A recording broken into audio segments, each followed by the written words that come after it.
syukurillah ala kulli ni'mah. Allahumma sholli ala sayyidina Muhammad wa ala ali sayyidina Muhammad.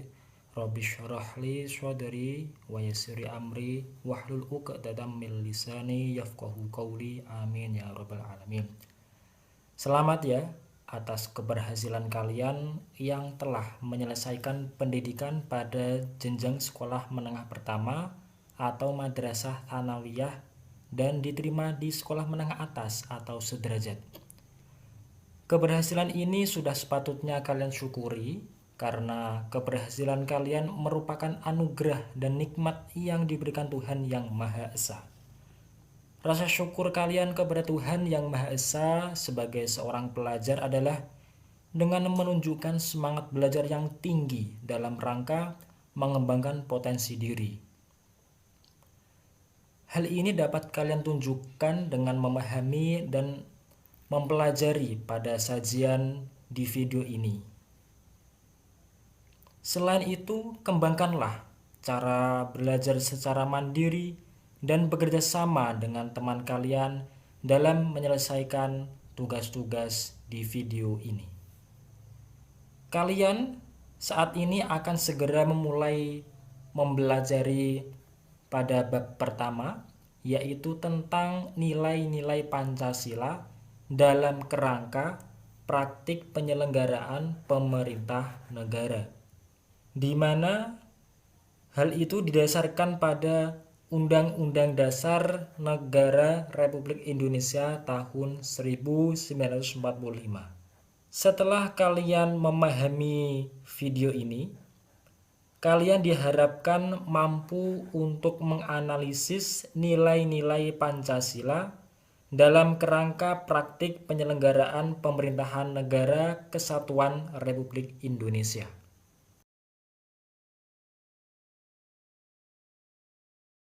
Pada bab pertama ini ada beberapa submateri.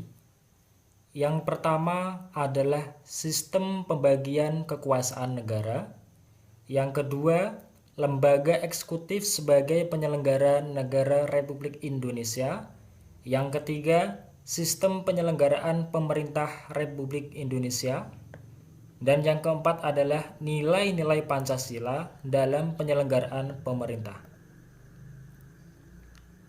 Sebelum mempelajari lebih jauh, alangkah lebih baiknya perlu kalian cermati peta konsep pada nilai-nilai Pancasila dalam praktik penyelenggaraan pemerintahan negara. Saya beri waktu 3 detik untuk memahaminya. 1, 2, 3. Atau kalian bisa jeda dulu video ini, coba pahami agar nanti kalian mampu untuk menangkap konsep pada bab 1 ini. Mulai dari peta konsep, kemudian kata kunci, dan nilai karakter apa yang dikembangkan dalam sajian ini. Kita memasuki pada subbab pertama. Sistem pembagian kekuasaan negara. Tentu sudah terbelisik barangkali dalam pikiran kalian bahwa apa itu kekuasaan?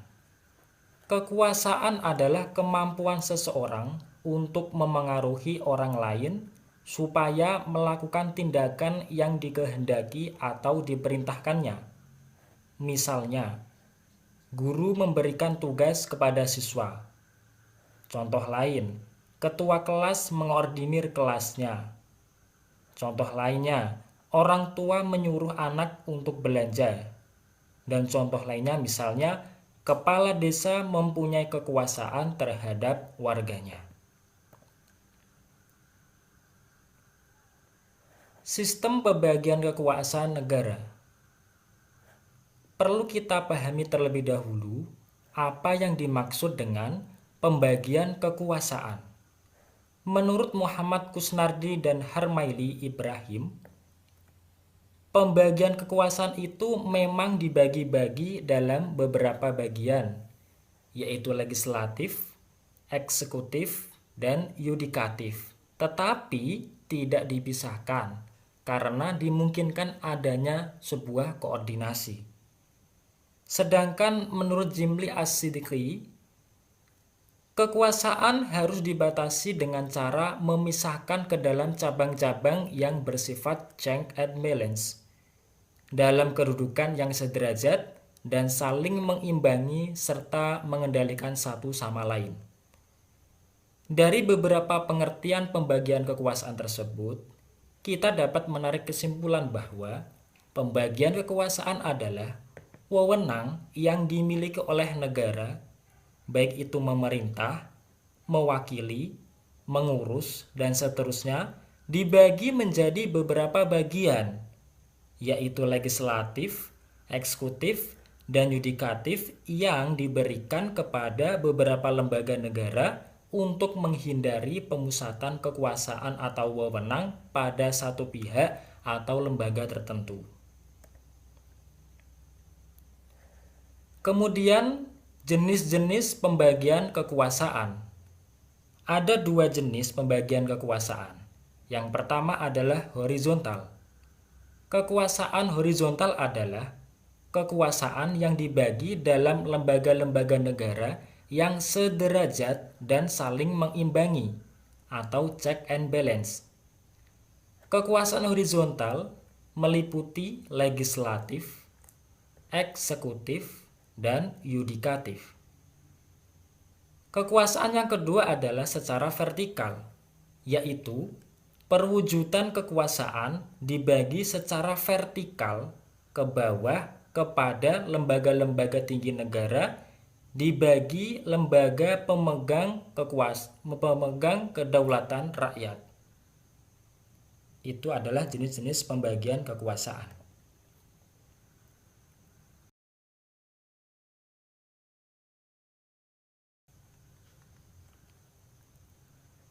Adapun ada dua tokoh yang sangat familiar terkait dengan teorinya.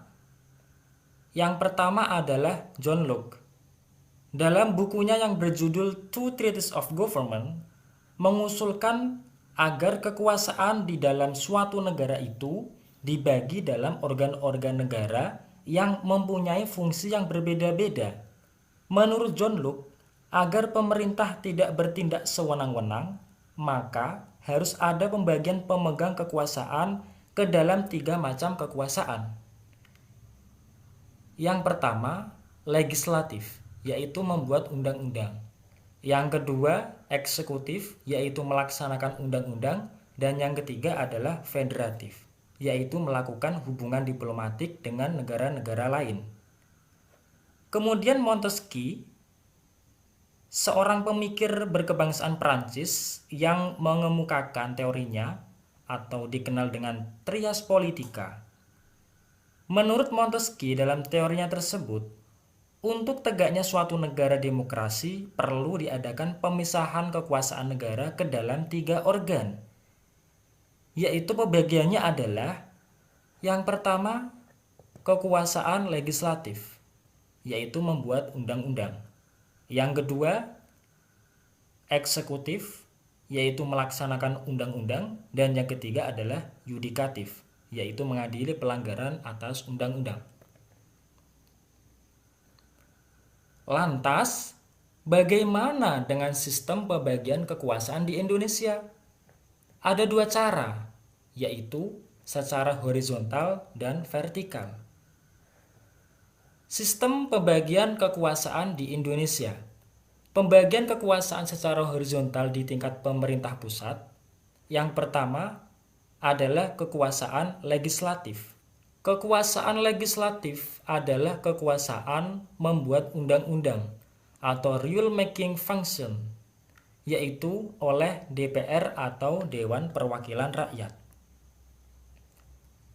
Wewenang DPR meliputi yang pertama membentuk undang-undang, yang kedua mengajukan usulan pemberhentian presiden apabila presiden melakukan kesalahan, yang ketiga memiliki fungsi legislasi, fungsi anggaran, dan fungsi pengawasan, serta yang keempat adalah mempunyai hak interpelasi, hak angket, hak menyatakan pendapat, dan hak imunitas. Kemudian yang kedua adalah kekuasaan eksekutif. Kekuasaan eksekutif adalah kekuasaan melaksanakan undang-undang atau rule application function. Kekuasaan eksekutif berada di tangan presiden dan wakil presiden. Seperti pada gambar berikut, ada Bapak Joko Widodo dan Mbah Kiai Haji Ma'ruf Amin atau Bapak Kiai Haji Ma'ruf Amin selaku wakil presiden dari Presiden Joko Widodo. Kemudian, wewenang presiden meliputi yang pertama adalah bidang eksekutif. Misalnya membuat keputusan presiden atau kepres, mengangkat dan memberhentikan menteri. Kemudian yang kedua bidang legislatif, misalnya membentuk undang-undang atas persetujuan DPR. Di sini adanya check and balance, yaitu atas persetujuan DPR. Yang ketiga adalah bidang yudikatif, misalnya gerasi, amnesti, abolisi, dan rehabilitasi. Gerasi atau ampunan yang diberikan kepada orang yang telah dijatuhi hukuman. Sedangkan amnesti atau penghapusan yang diberikan kepada seseorang atau sekelompok orang yang telah melakukan tindak pidana tertentu. Kemudian abolisi atau peniadaan atau penghapusan peristiwa pidana, dan rehabilitasi atau pemulihan kepada kedudukan atau keadaan nama baik seseorang yang semula. Yang ketiga adalah kekuasaan yudikatif. Kekuasaan yudikatif atau kekuasaan kehakiman yaitu kekuasaan mengadili atas pelanggaran undang-undang atau rule education function. Yang ketiga, kekuasaan yudikatif. Kekuasaan yudikatif atau kekuasaan kehakiman yaitu kekuasaan mengadili atas pelanggaran undang-undang atau rule adjudication function. Kekuasaan yudikatif berada pada tangan Mahkamah Agung dan badan peradilan yang berada di bawahnya dalam lingkungan peradilan umum, peradilan agama, peradilan militer, peradilan tata usaha negara, termasuk Mahkamah Konstitusi dan Komisi Yudisial. Kekuasaan yudikatif tersebut ditegaskan dalam pasal 24 ayat 2 Undang-Undang Dasar Negara Republik Indonesia tahun 1945. Mahkamah Agung berwenang mengadili pada tingkat kasasi, menguji peraturan perundang-undangan di bawah undang-undang terhadap undang-undang, dan mempunyai wewenang lainnya yang diberikan oleh undang-undang. Hal ini ditegaskan dalam pasal 24A ayat 1 Undang-Undang Dasar Negara Republik Indonesia tahun 1945 hasil amandemen. Adapun wewenang Komisi Yudisial diatur dalam pasal 24B ayat 1 Undang-Undang Negara Republik Indonesia tahun 1945, yaitu mengusulkan pengangkatan hakim agung dan mempunyai wewenang lain dalam rangka menjaga dan menegakkan kehormatan, keluhuran, martabat, serta perilaku hakim. Sedangkan wewenang dari Mahkamah Konstitusi itu diatur dalam pasal 24C ayat 1 Undang-Undang Negara Republik Indonesia tahun 1945. Kemudian yang keempat adalah kekuasaan konstitutif. Kekuasaan konstitutif merupakan kekuasaan untuk mengubah maupun menetapkan undang-undang dasar. Kekuasaan konstitutif dilaksanakan oleh MPR. MPR atau Majelis Permusyawaratan Rakyat terdiri dari anggota Dewan Perwakilan Rakyat dan BPD atau Dewan Perwakilan Daerah.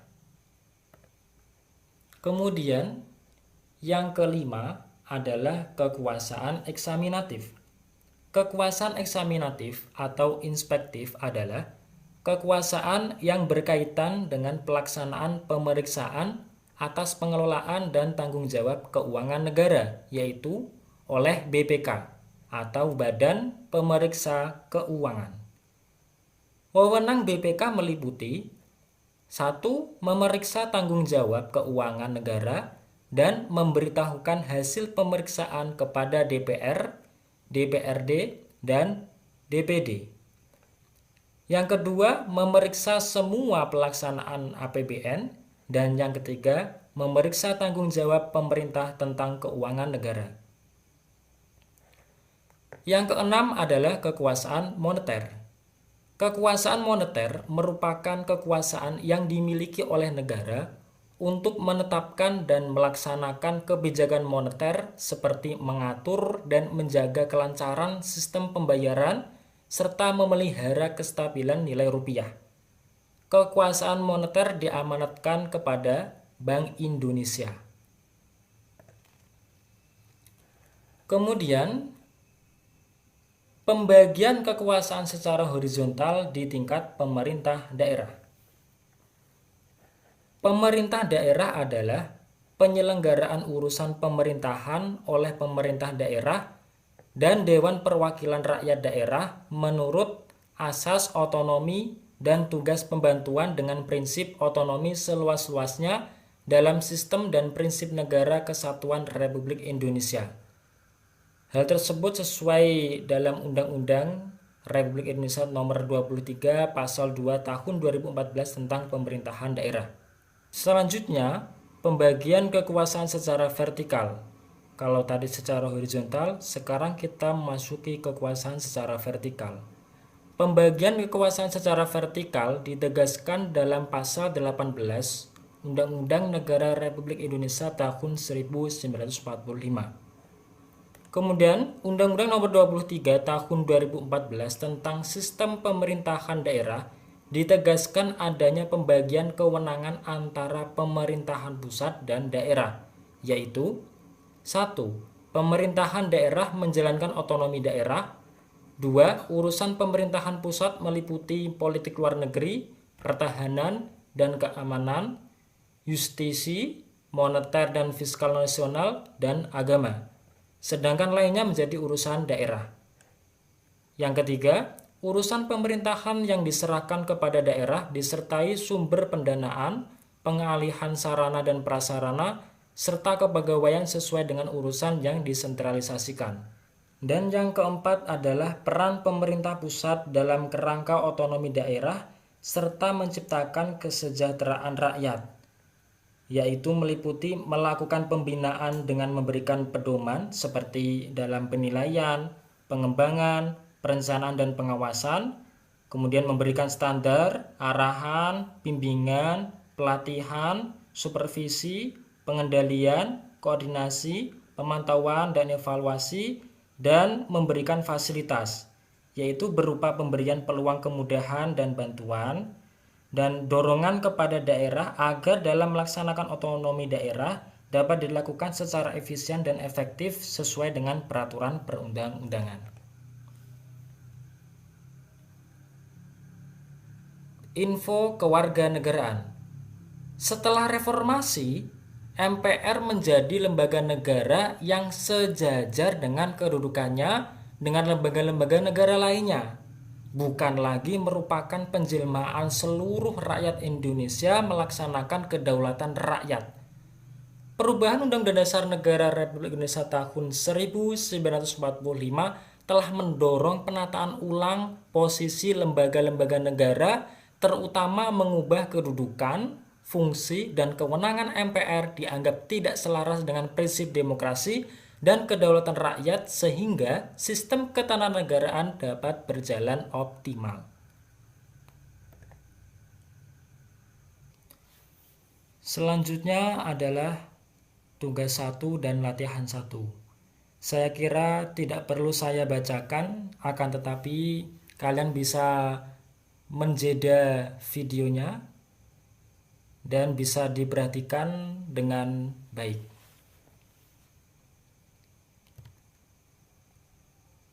Kemudian kita memasuki subbab yang kedua, yaitu lembaga eksekutif sebagai penyelenggara negara Republik Indonesia.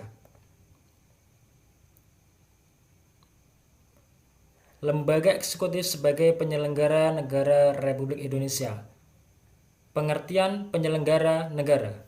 Pasal 1 ayat 1 Undang-Undang Nomor 28 Tahun 1999 tentang penyelenggaraan negara yang bersih dan bebas dari korupsi, kolusi dan nepotisme bahwa penyelenggara negara adalah pejabat negara yang menjalankan fungsi eksekutif, legislatif atau yudikatif, dan pejabat lain yang fungsi dan tugas pokoknya berkaitan dengan penyelenggaraan negara sesuai dengan ketentuan peraturan perundang-undangan yang berlaku.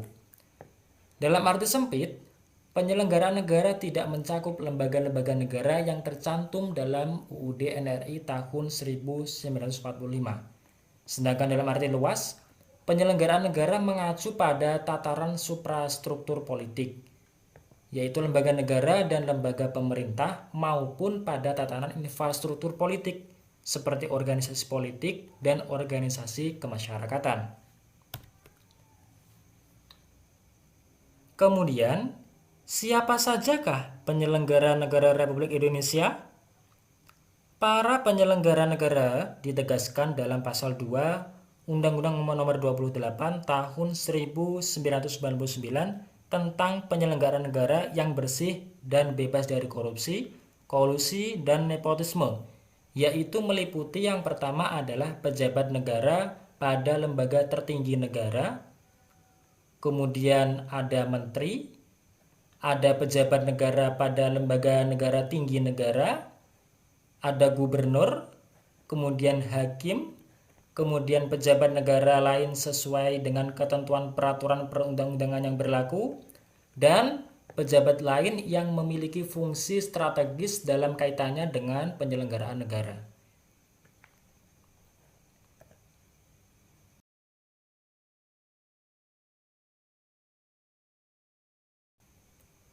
Kemudian, asas-asas umum penyelenggaraan negara. Asas-asas umum penyelenggaraan negara sebagaimana disebutkan dalam pasal 3 Undang-Undang Nomor 28 Tahun 1999, yaitu asas kepastian hukum. Asas kepastian hukum yaitu asas dalam negara hukum yang mengutamakan landasan peraturan perundang-undangan, kepatuhan, dan keadilan dalam setiap kebijakan penyelenggaraan negara. Yang kedua adalah asas tertib penyelenggaraan negara, yaitu menjadi landasan keteraturan, keserasian, dan keseimbangan dalam pengabdian penyelenggaraan negara. Yang ketiga, asas kepentingan umum. Asas kepentingan umum yaitu asas yang mendahulukan kesejahteraan umum dengan cara yang aspiratif, akomodatif, dan kolektif. Yang keempat adalah asas keterbukaan. Asas keterbukaan yaitu asas yang membuka diri terhadap hak masyarakat untuk memperoleh informasi yang benar, jujur, dan tidak diskriminatif tentang penyelenggaraan negara dengan tetap memperhatikan perlindungan atas hak asasi pribadi, golongan, dan rahasia negara. Kemudian yang nomor 5 adalah asas proporsionalitas, yaitu asas yang mengutamakan keseimbangan antara hak dan kewajiban penyelenggara negara. Yang keenam adalah asas profesionalitas, yaitu asas yang mengutamakan keahlian yang berlandaskan kode etik dan ketentuan peraturan perundang-undangan yang berlaku. Yang nomor 7 yaitu asas akuntabilitas. Asas akuntabilitas yaitu asas yang menentukan bahwa setiap kegiatan dan hasil akhir dari kegiatan penyelenggaraan negara harus dapat dipertanggungjawabkan kepada masyarakat atau rakyat sebagai pemegang kedaulatan tertinggi negara sesuai dengan ketentuan peraturan perundang-undangan yang berlaku. Selanjutnya ada tugas 2 dan latihan 2. Kalian bisa menjeda terlebih dahulu videonya, pahami, cermati, dan kalian bisa berikan jawaban kalian atau tanggapan kalian di komentar. Saya lanjutkan, kita akan memasuki pada subbab yang ketiga, yaitu sistem penyelenggaraan pemerintahan Republik Indonesia. Yang pertama, pengertian sistem penyelenggaraan pemerintahan. Sistem adalah suatu susunan yang menjadi satu kesatuan yang saling berkaitan untuk mencapai suatu tujuan tertentu. Sistem penyelenggaraan pemerintahan negara pada hakikatnya merupakan uraian tentang bagaimana mekanisme pemerintahan negara dijalankan oleh presiden sebagai pemegang kekuasaan pemerintahan negara. Kemudian berkaitan dengan penyelenggaraan kekuasaan negara Republik Indonesia. Pertanyaannya adalah, siapakah penyelenggara atau pemegang kekuasaan pemerintahan di Indonesia? Menurut Undang-Undang Negara Republik Indonesia tahun 1945 pasal 4 menyatakan bahwa presiden merupakan penyelenggara kekuasaan pemerintahan. Undang-Undang Dasar Negara Republik Indonesia tahun 1945 pasal 4 ayat 2 bahwa dalam melakukan kewajibannya, presiden dibantu oleh satu orang wakil presiden. Kemudian Undang-Undang Dasar Negara Republik Indonesia tahun 1945 pasal 17 ayat 1, yaitu presiden dibantu oleh menteri-menteri negara. Sistem penyelenggaraan pemerintahan negara merupakan uraian tentang bagaimana mekanisme pemerintahan negara dijalankan oleh presiden sebagai pemegang kekuasaan pemerintahan negara. Lantas, bagaimana kewenangan presiden?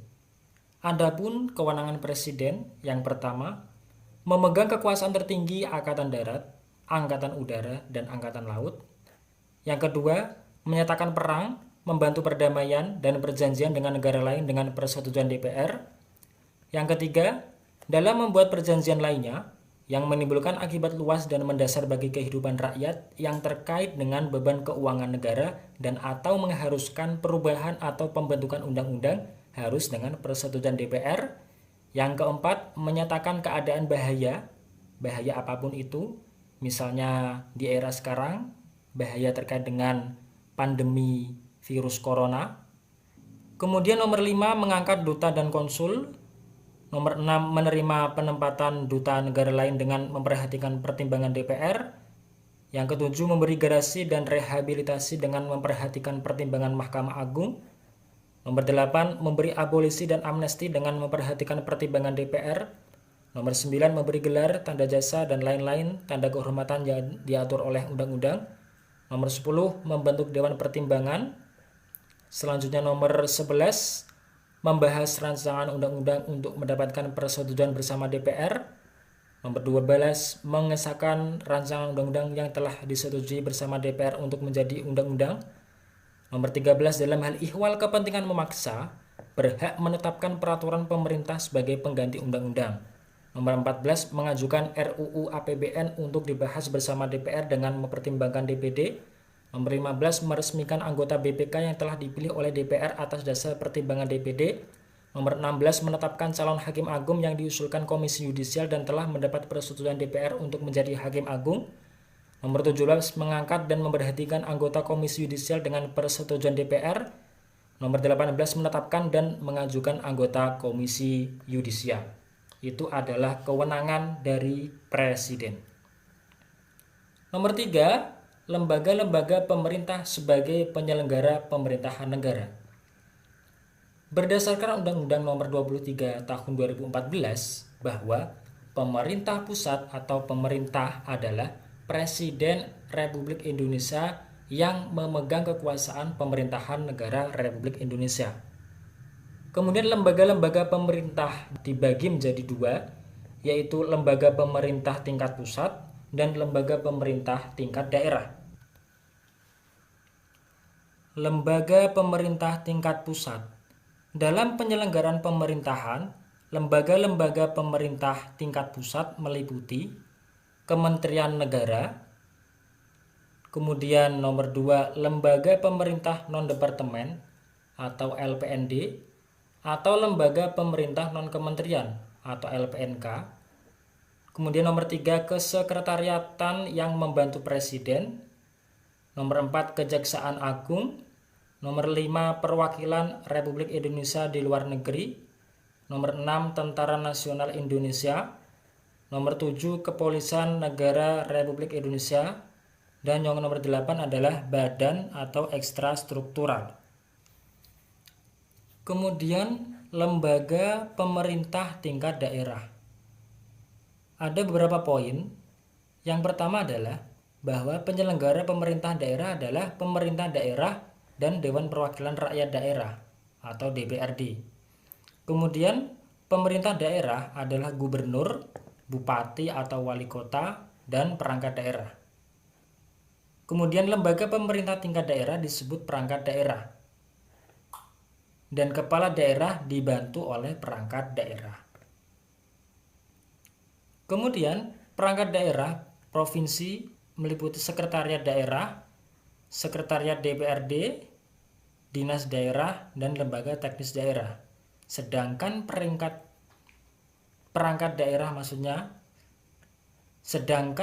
daerah kabupaten atau kota meliputi yang pertama sekretariat daerah, sekretariat DPRD, dinas daerah, lembaga teknis daerah, kecamatan, dan kelurahan. Kemudian lembaga perekonomian negara.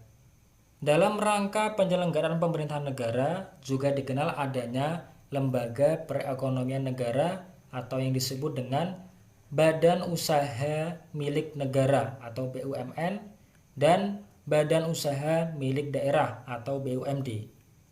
BUMN saat ini diatur dengan Undang-Undang Nomor 19 Tahun 2003. BUMN yang seluruh atau sebagian besar modalnya berasal dari kekayaan negara yang dipisahkan merupakan salah satu pelaku ekonomi dalam sistem perekonomian nasional selain usaha swasta dan koperasi. Dalam sistem perekonomian nasional, BUMN itu berperan menghasilkan barang dan atau jasa yang dipasarkan dalam rangka mewujudkan sebesar-besarnya kemakmuran masyarakat. Kemudian BUMD, dalam Undang-Undang Nomor 32 Tahun 2004 Pasal 117 disebutkan bahwa pemerintah daerah dapat memiliki BUMD yang pembentukan penggabungan, pelepasan kepemilikan, dan atau pembubarannya ditetapkan dengan peraturan daerah yang berpedoman pada peraturan perundang-undangan. Nah, di sub 3 ini pun juga ada tugas 3 dan latihan 3. Silakan bisa dicermati terlebih dahulu, bisa dipahami, kemudian bisa untuk refleksi terhadap materi apakah sudah paham atau belum. Dan barangkali ingin coret-coret di komentar, silahkan bisa komentar di bawah. Dijeda terlebih dahulu. Baik, saya lanjutkan. Kita masuk kepada subbab terakhir, yaitu nilai-nilai Pancasila dalam penyelenggaraan pemerintahan. Nilai-nilai Pancasila dalam penyelenggaraan pemerintahan. Pancasila memiliki serangkaian nilai, yaitu nilai ketuhanan, nilai kemanusiaan, nilai persatuan, nilai kerakyatan, dan nilai keadilan. Kelima nilai tersebut merupakan satu kesatuan yang utuh dengan mengacu dalam tujuan yang satu. Nilai-nilai dasar Pancasila bersifat universal dan objektif. Artinya, nilai-nilai tersebut dapat dipakai dan diakui oleh negara-negara lain walaupun tidak diberi nama Pancasila. Nilai-nilai Pancasila pada dasarnya ialah nilai-nilai filsafati yang sifatnya sangat mendasar. Nilai dasar Pancasila ini bersifat abstrak dan normatif. Nilai tersebut menjadi motivator kegiatan dalam penyelenggaraan bernegara. Yang pertama adalah nilai ketuhanan, bahwa setiap orang memiliki kebebasan untuk beragama. Nilai ketuhanan yang Maha Esa mengandung arti bahwa adanya pengakuan dan keyakinan bangsa terhadap adanya Tuhan sebagai pencipta alam semesta. Dari pengakuan adanya Tuhan ini menunjukkan sifat-sifat religius yang dimiliki bangsa Indonesia. Kemudian, sifat religius ini diwujudkan dalam perbuatan untuk taat dalam setiap perintah Tuhan dan menjauhi segala larangannya sesuai dengan ajaran atau tuntutan agama yang dianut. Nilai ketuhanan memiliki arti bahwa adanya pengakuan akan kebebasan untuk memeluk agama, menghormati kemerdekaan beragama, dan tidak ada paksaan serta tidak diskriminatif antar umat beragama. Kemudian sila atau nilai yang kedua yaitu nilai kemanusiaan. Mengandung makna tentang kesadaran membantu sesama. Nilai kemanusiaan yang adil dan beradab mengandung arti bahwa kesadaran sikap dan perilaku sesuai dengan nilai-nilai moral dalam kehidupan bersama atas dasar tuntutan hati nurani dengan memperlakukan sesuatu hal sebagaimana mestinya. Masing-masing individu menyadari dan mengakui bahwa setiap manusia memiliki hak-hak asasi atas hak dasar yang sudah ada sejak lahir. Kemudian yang nomor 3 adalah nilai persatuan. Nilai persatuan dilandasi oleh semangat gotong royong. Nilai persatuan Indonesia mengandung makna usaha ke arah bersatu dalam kebulatan rakyat untuk membina rasa nasionalisme dalam negara. Persatuan Indonesia juga mengakui dan menghargai dengan sepenuh hati terhadap keanekaragaman di Indonesia. Dengan demikian, perbedaan suku bangsa, perbedaan agama, ras, dan golongan beserta budayanya bukanlah penyebab dari suatu perselisihan. Justru hal itu akan dapat menciptakan kebersamaan serta kekayaan seni dan budaya bangsa Indonesia.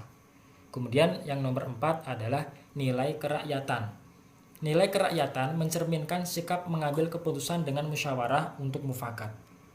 Nilai kerakyatan yang dipimpin oleh hikmat kebijaksanaan dalam pemusyawaratan perwakilan mengandung makna bahwa suatu pemerintahan rakyat yang dilakukan melalui badan-badan tertentu yang dalam menetapkan sesuatu peraturan ditempuh dengan jalan musyawarah untuk mufakat atas dasar kebenaran dari Tuhan dan putusan yang diambil sesuai dengan rasa kemanusiaan yang memperhatikan dan mempertimbangkan hak rakyat untuk mencapai kebaikan hidup bersama.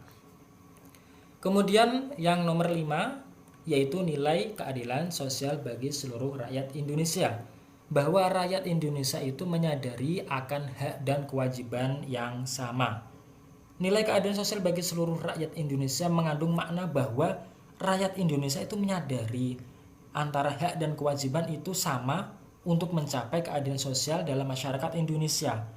Bentuk pelaksanaan nilai-nilai ini adalah bahwa setiap warga negara harus mengembangkan sikap adil terhadap sesama, menjaga keseimbangan, keselarasan, kemudian menjaga antara hak dan kewajibannya itu, serta menghormati hak-hak orang lain.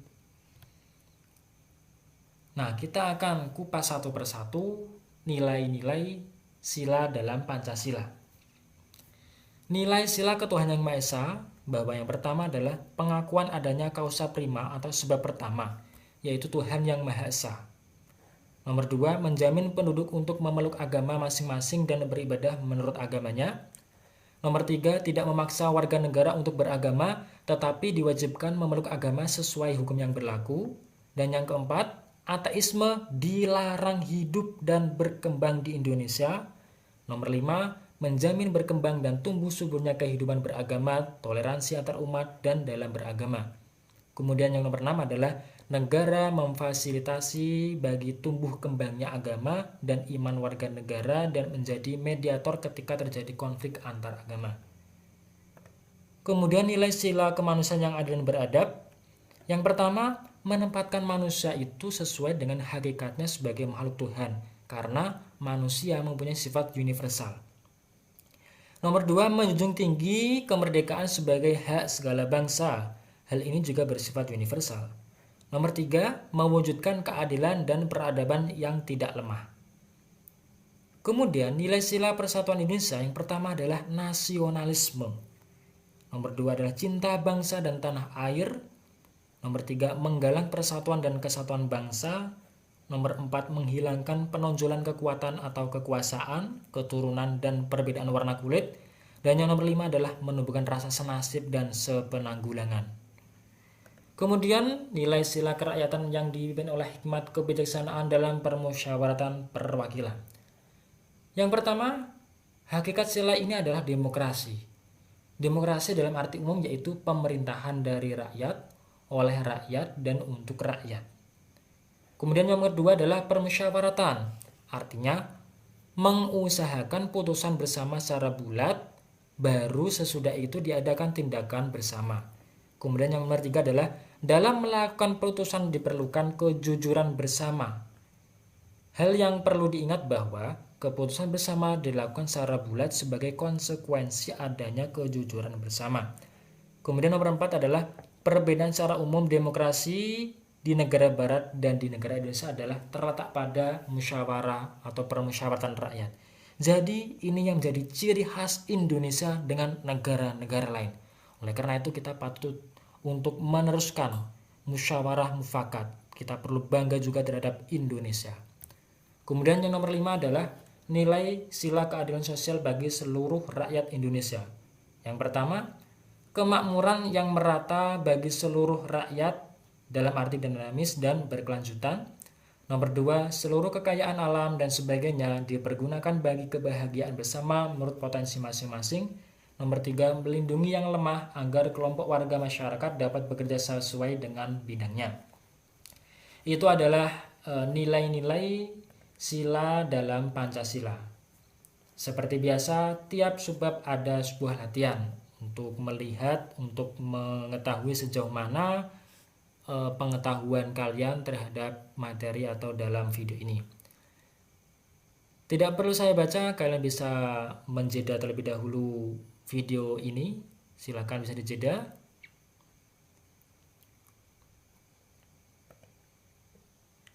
Kemudian supaya lebih memahami dan mengingat, sudah ada beberapa rangkuman atau poin-poin penting. Yang pertama, pembagian kekuasaan berbeda dengan pemisahan kekuasaan. Pembagian kekuasaan terdapat pada atau terdapat adanya sebuah sistem check and balance, sedangkan pemisahan kekuasaan tidak ada. Poin yang kedua, pembagian kekuasaan adalah wewenang yang dimiliki oleh negara, baik itu memerintah, mewakili, mengurus, dan seterusnya, dibagi menjadi beberapa bagian, yaitu legislatif, eksekutif, dan yudikatif, yang diberikan kepada beberapa lembaga negara untuk menghindari pemusatan kekuasaan atau wewenang pada satu pihak atau lembaga tertentu. Poin selanjutnya, pada hakikatnya, pembagian kekuasaan dapat dibagi menjadi dua cara, yaitu pembagian kekuasaan secara vertikal dan pembagian kekuasaan secara horizontal. Menurut Montesquieu, pembagian kekuasaan meliputi kekuasaan legislatif, yaitu membuat undang-undang, kemudian kekuasaan eksekutif, yaitu melaksanakan undang-undang, dan yudikatif, yaitu mengadili apabila terjadi pelanggaran atas atau terhadap undang-undang. Kemudian poin selanjutnya adalah pembagian kekuasaan di Indonesia berdasarkan mekanisme undang-undang, yaitu pembagian kekuasaan secara vertikal dan pembagian kekuasaan secara horizontal. Berdasarkan Undang-Undang Dasar Negara Republik Indonesia tahun 1945, secara horizontal pembagian kekuasaan negara dilakukan pada tingkat pemerintahan pusat dan pemerintahan daerah. Poin selanjutnya, kementerian berkedudukan di ibu kota Indonesia mempunyai tugas menyelenggarakan urusan tertentu dalam pemerintahan di bawah dan bertanggung jawab kepada presiden. Poin selanjutnya, lembaga pemerintah non-kementerian merupakan lembaga negara yang dibentuk untuk membantu presiden dalam melaksanakan tugas pemerintahan tertentu. Kemudian poin selanjutnya, yaitu nilai yang terkandung dalam Pancasila memiliki serangkaian nilai, yaitu nilai ketuhanan, nilai kemanusiaan, nilai persatuan, nilai kerakyatan, dan nilai keadilan. Kemudian poin selanjutnya, barangkali dari kalian punya poin-poin dari materi yang sudah saya sajikan. Silakan bisa beri komentar kalian atau tanggapan kalian di bawah komentar berikut ini. Saya kira cukup. Terima kasih atas perhatiannya. Kurang lebihnya dari saya mohon maaf. Apabila dari kalian ada masukan atau mungkin ada usulan atau mungkin ada sesuatu yang ingin didiskusikan, silakan bisa berkomentar di bawah ini. Ini baru video pertama kelas 10 Dan selanjutnya akan ada video tentang ketentuan Undang-Undang Dasar Negara Republik Indonesia tahun 1945 tentang wilayah negara, warga negara, penduduk, agama, dan kepercayaan, serta pertahanan dan keamanan. Saya kira ini asik untuk kita bahas. Sekali lagi terima kasih. I think enough. Kurang lebihnya mohon maaf. Wassalamualaikum warahmatullahi wabarakatuh. Salam Pancasila.